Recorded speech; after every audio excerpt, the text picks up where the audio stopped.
9 days ago, Jason Arday was one of the most talked about academics in Britain, Cambridge's youngest ever black professor, a rising star in the study of race and inequality, resigning under the weight of a plagiarism scandal that had taken over headlines for weeks. On Friday, he was found dead at a home in South London. He was 41 years old. Police say his death is being treated as unexpected but not suspicious. They haven't said how he died, and neither will we speculate.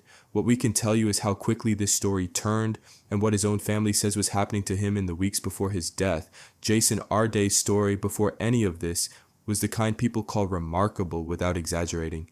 He didn't speak until he was 11 years old. He was diagnosed with autism and dyslexia as a child, and from that starting point, he built an academic career that culminated in 2023 when Cambridge appointed him as a professor of sociology of education, making him, at 37, the youngest black professor in the university's history. His research focused on race inequality in education and his personal story. The distance he traveled from a nonverbal child to a Cambridge professorship became a significant part of his public profile. The scrutiny began building last month. A former Cambridge philosophy researcher, Nathan Kofnas, publicly raised questions about Arday's credentials and accomplishments.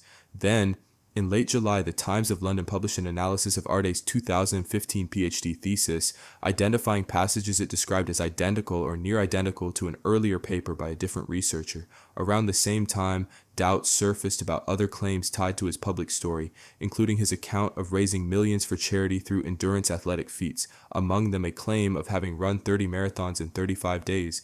On August 5th,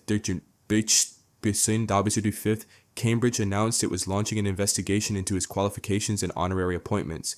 Arday resigned the same day. He denied the plagiarism allegation, saying in his resignation statement that stepping down should not be mistaken for accepting the narratives that had surrounded him, and that the accusation, speculation, and public commentary had taken a profound toll on him and the people he loved.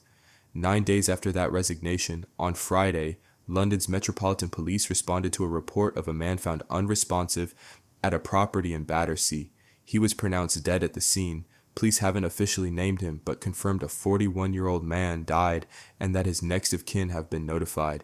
In their statement, officers said the death is being treated as unexpected, but is not believed to be suspicious, language that means the investigation is still open and the cause hasn't been determined. Arday's family spoke publicly through his publisher, Simon & Schuster, later that evening. They described him as a gentleman who always wanted to see the best in everyone and said he'd been subjected to a sustained campaign of abuse in the years since he accepted his role at Cambridge.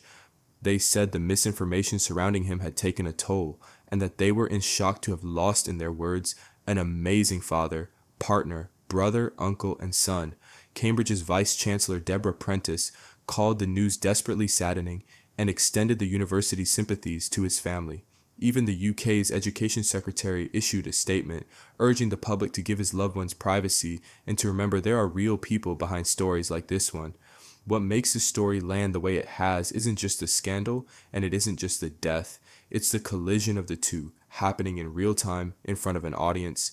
Arday went from being held up as a symbol of what was possible to being publicly dissected over claims about his past, all within the span of a few weeks. Whatever the full truth of the plagiarism allegations turns out to be, his family's statement raises a question that extends well beyond this one case. What does sustained public scrutiny actually do to a person in the moment it's happening, before any of it is resolved? Right now, what's confirmed is this. Jason Arday resigned amid serious allegations he denied. 9 days later, he was found dead, and investigators haven't determined how. His family says the public campaign against him took a real toll.